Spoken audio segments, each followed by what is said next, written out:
Hey, this is Dr. Andy with AG Thrive, and I am excited here to bring some value, a resource, an idea, should say a tool or strategy that is going to help you to grow the life, love, family, and success you want and deserve.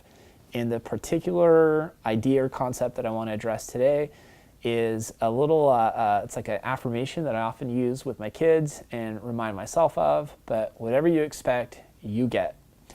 And there's actually science behind this. It's not just a catchy saying.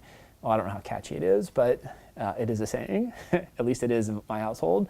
But it's the idea that, like, if you expect to be happy, right, then, and it's not one of those things you can just say, I expect to be happy today, but I'm talking about something that you expect with consistency and repetition, right? You actually create the conditions to make that true, right? If you expect to be lucky, you know, people that expect or believe they're lucky tend to interpret kind of their life through this like frame or lens that actually supports, you know, them taking more risk, you know, doing more things, where they just tend to be more lucky through that.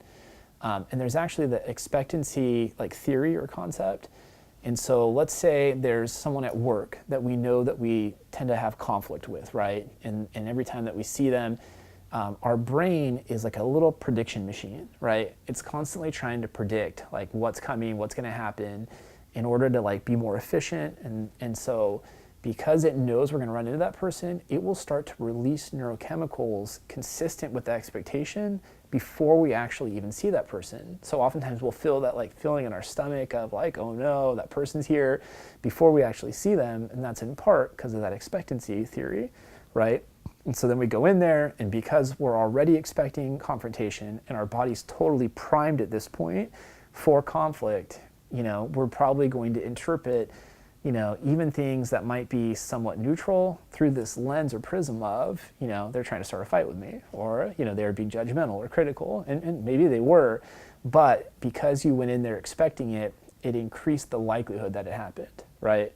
So what if we then began to expect, you know, all kinds of positive things? I expect today to go phenomenal. I expect to close this sale. I expect to have an awesome date with my wife, right? I've tried applying this myself recently.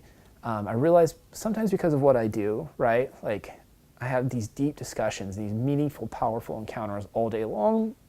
And sometimes by the time that I am supposed to go out with friends or do stuff with like extended family, you know, the idea of having more discussions and being really engaged, in the past, I've been honestly just exhausted, right? And I've had to get back because I love going out. Like I'm definitely more on the extroverted side.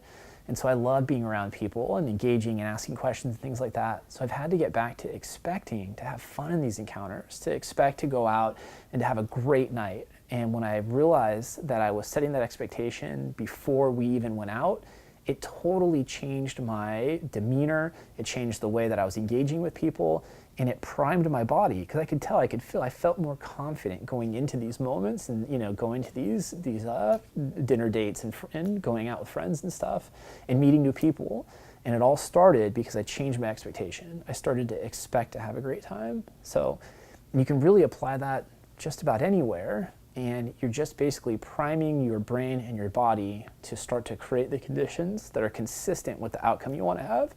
This is a powerful thing. It's powerful enough that I have my kids do that affirmation and you know, kind of consistently, because it really is, whatever you expect in life, you are mostly going to get. So please be aware of your expectations. And if you don't like the expectations you currently have, change them. And if you don't know how to do that, call us. We'd be happy to give you some ideas that will help you to do that. This is Dr. Andy with AG Thrive. Thanks for taking this time to be with me. I wish you all the best. Bye.